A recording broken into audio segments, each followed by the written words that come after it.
well, I haven't seen any snakes yet this year. Oh, a crowd creeping through, like the vibrations of the air and all around. I've got a little spider on that.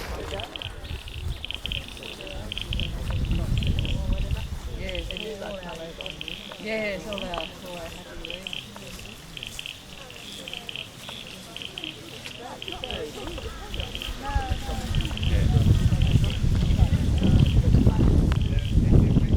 What I want to talk about here before we get into the beetroot is water.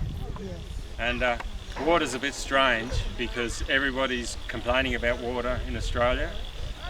And here I really just don't know what to do because sometimes I've got too much water and I'm thinking, why should I be sustaining water when I've got too much? I've got when you do things sustainably, you've got to have 5 or 6 options about everything you do. So here's my number one option. This is a spring-fed dam over the other side there. It's really lovely water and it feeds into this windmill. And there's a 6-inch water line, sorry for talking in inches, but that's what I think in, that runs all the way from that dam over there, all the way up to my house. A 6-inch water line is like a big water tank. So this windmill will pump all the way up and it'll fill the overhead tank up at my shed if I don't use the water line for anything else. So 3 months of the year I'm not irrigating, this gives me my water. But if there's a problem and the electricity system fails or oil becomes too expensive or something, this is enough for, this windmill will pump enough water for 3 or 4 houses for everything they need and even some in the garden. So when I'm not using it and I'm irrigating in my crops, I've got a pump here that attaches to the back of the tractor, so I can pump with that. I've got another one like that on that dam. Tractor's not going, pump's not going. So I've got another little firefighter pump that I can move around. I can pump this water, I can pump that water, I can pump water from one tank to another tank. It uses petrol, but it doesn't use too much. And I'm calculating now that if petrol went to $20 a litre, I'd still buy a litre of petrol and run my pump. I wouldn't be driving the car into town, but 2 things I would use at $20 a litre, I'd still use my chainsaw and I'd still use a little pump. Now, when I empty the line all the time when I'm irrigating, and I also use the little pump down there, and I don't want to use too much pressure, so it just, while I'm irrigating, it's filling the water line up. I can be filling water tanks up at the same time. Now, like I said, this hill leaks water, and that dam will fill up from empty in 4 or 5 days in a wet year when I run out of water. This dam leaks really badly. It's a runoff dam, so when it rains, all the water from the hill floods into this dam here. So we get 3 inches of rain, I get 6 inches of water in the dam. We get 10 inches of rain and I get 12 foot of water in the dam.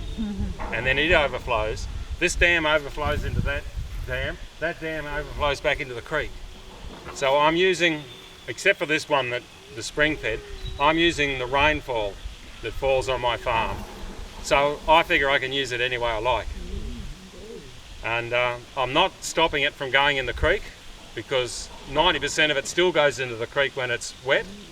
And when it's dry, my dam leaks and that goes into the creek anyway. I'm just using it on the way. Similarly, when it's really dry, I've got drip irrigation because it's much more sustainable for water. But I don't like drip irrigation. I like little under tree sprinklers that I use. And so when I've got the water, I use the under tree sprinklers. And then I move on to drip simply because I've got more beetroot than I've got sprinklers for. So the important part of the crop I grow with the sprinklers, except if it's a really dry year and I haven't got water, then I use the drip lines. But what I want to show you here is that big pile of lantana there, underneath that is a big spring. And it's flowing along a gully into this dam. And if we go and have a look at this gully now, I'll show you where the taro for lunch came from. Because I trust them, because the soil's so deep that the dripper will wet like that, whereas the sprinkler, when I've got feed or whole area. I want to wet that deep.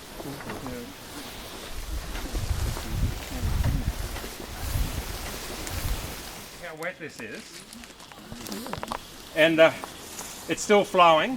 It flows into the dam, but this water is just runoff water, so it's not like it's full of nutrient or anything. But if it was, the taro just boom, soak up all the nutrient. Now, anybody ever eaten taro? Yep. Yeah, a few people. You're going to have some for lunch. Mainly because I want you to see what grows so easily here. What's a good thing to grow, and it's good for you. It's got everything you need, and it tastes okay as well. This is. Somebody told me that rats like it, and maybe rats ate it last year because these are all small leaves, so they're only just coming back. I don't know if I can get one out. This is where lunch came from, right here in this sludge. Wow. Now taro you're supposed to pull up every year and replant. So this bit down here, and Annette was up there baking it. We cut slices to see where it was edible and where it wasn't edible. So this is the bit that you should be eating, this bit just here. But we were eating it right down to here, and we couldn't taste any difference. So I don't know, I mean it looks good all the way down, but what you do is you take it off, you cut it here, and you can see the little roots sticking out here. You just replant that bit, and you take the bit away that you want. But I got this from my wife's relatives 20 odd years ago, and what they used to do is just leave it exactly like this, and then one of the kids wanted a new car. They find out the price of the car, ring up the agents in Melbourne and say how much is taro worth, and just go and dig up the amount that they want, give it to them, get the new car. So it's one of those crops like the rhubarb. You don't have to harvest it, probably best if you do, but you don't have to harvest it, and it's great value. Now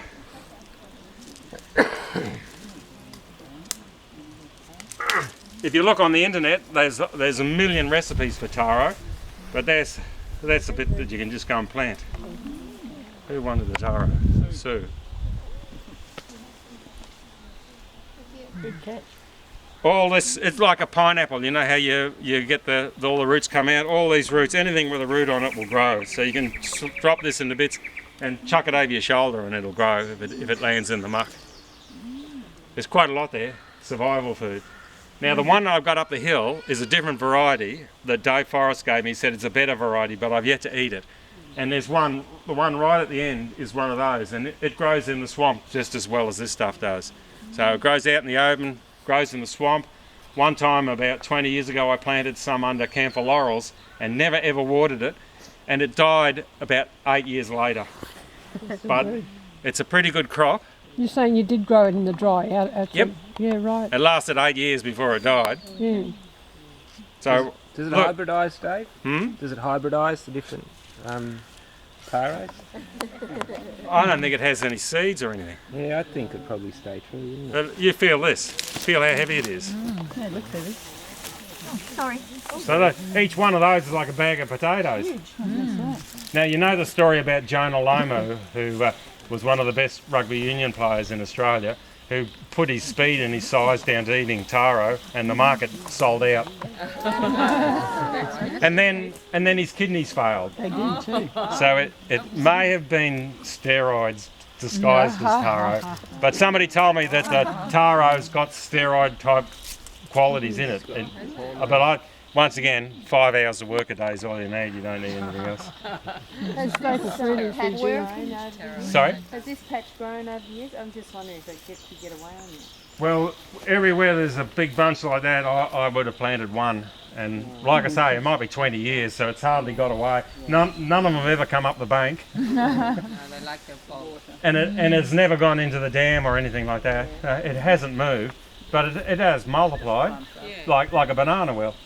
But it's not a grow around a dam edge, wouldn't it? well. This is good. I think it'll grow somewhere that dries out, but as long as it's wet, some of the year it'll really flourish. It's not really it's not temperamental. For instance, if I drop this on the ground and I come back, it'll still have bits that are alive that you can go and plant off. Where can you actually get the plant itself, kind of thing. Now you got to carry it. I don't know. I've never had to buy it, so I wouldn't know. Well, great. I've got a great place for stuff to grow. Yeah. Thank you. Just drop it on the road and pick it up on the way up. Don't carry it with you everywhere. I mean, if you really want some taro, just come and pull one out and you can take it, but do it on the way up the hill, not. Yeah. Do I have to plant it right up to there, or what? I wouldn't know. Or do you, I did this. or do you cut? That's what you do, that's how it's planted. We'll come back and get that one. Little bits off? Could you grow the bits from Yep. all of that? Oh, Yeah. cool. Thanks. Thank you so much. Look, easy to harvest. Just come look at some beetroot. That's some bacon. It's a bit smelly. In fact, I took some to Kate to try it out, and she threw it out of the house because it smells like a swamp. You know, because it's growing in the mud. It's anaerobic. No. Here, we'll have some for lunch. Taste it. This is if you want a snack. You don't eat it, but if you crunch this up and smell it, oh, it's as good as a snack. Oh, it's lovely. But there'll be 3 people here who'll go, oh yuck, I hate that. Everyone else will go, oh, that's lovely. Mm. Oh, so nice. Yeah, you're one of the yuckers. Oh, it's lovely. Will you have a lemon? Yeah, that'll be better. Aniseed.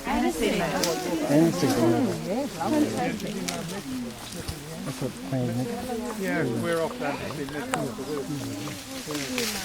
No, I'll do that. There. Well, I've got him clinic and later. Oh, he's beginning to lose speech. And he says he can't, he can only